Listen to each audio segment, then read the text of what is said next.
वाहिगुरु जी का खालसा, वाहिगुरु जी की फतेह.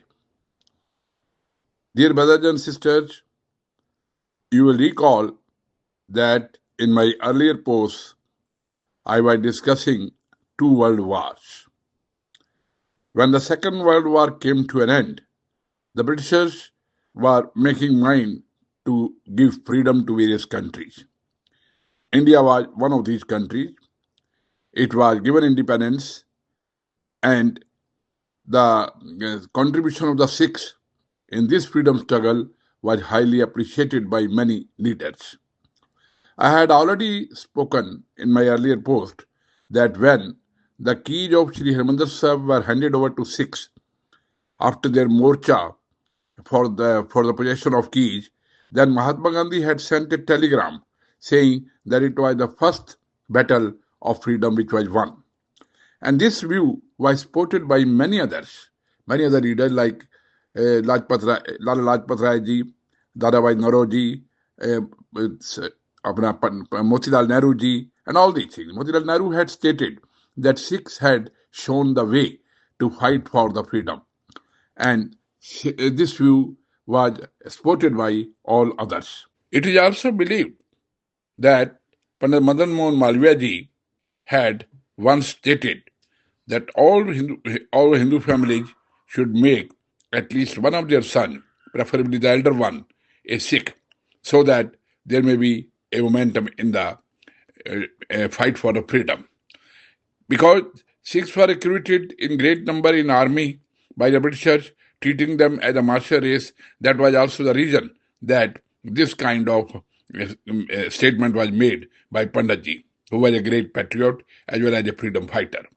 The Sikhs who were hanged for a freedom during the freedom struggle included such memorable names like Bhagat Singh, Kartar Singh Sraba, Udham Singh. Bhagat Singh is known as Shahid Azam. It means the supreme martyr of the freedom struggle, who was hanged, and is very well known on the pages of the history. In fact, the contribution of Sikhs being so great with reference to their population that it cannot be ignored. We all know that Sikhs were only 1.5% of the India's population in 1947. Of 121 freedom fighters who were hanged, 93 were Sikhs. Out of 2,626 sentenced to life, 2,147 were Sikhs. And in Jallianwala Bagh, most of the people who were massacred were Sikhs. 799 of the 1,300 martyrs were Sikhs. So we can say that the sacrifices given by the Sikhs for the freedom struggle was indeed spoke for their patriotic spirit. And they had also started the movement. I had already discussed this in one of my earlier posts.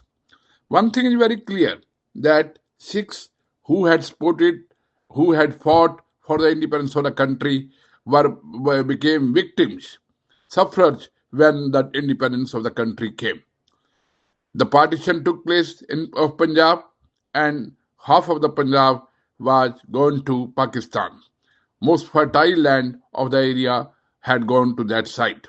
And the people who were living, the Punjabis, included most of the Sikhs, they had prosperous life there.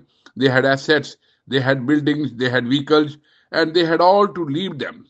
And they came empty-handed to this country, India. But it is great on their part, and indeed their spirit, because they always remain in Chardikala, it shows that in few years they never lost heart. They again started working hard, and in few years they were again one of the prosperous communities not only in the country but now in the whole world. They are among the prosperous communities. So we can say that the contribution of Sikhs in the freedom struggle was marvelous, although the result was not in their favor. They suffered because of them and because of the independence.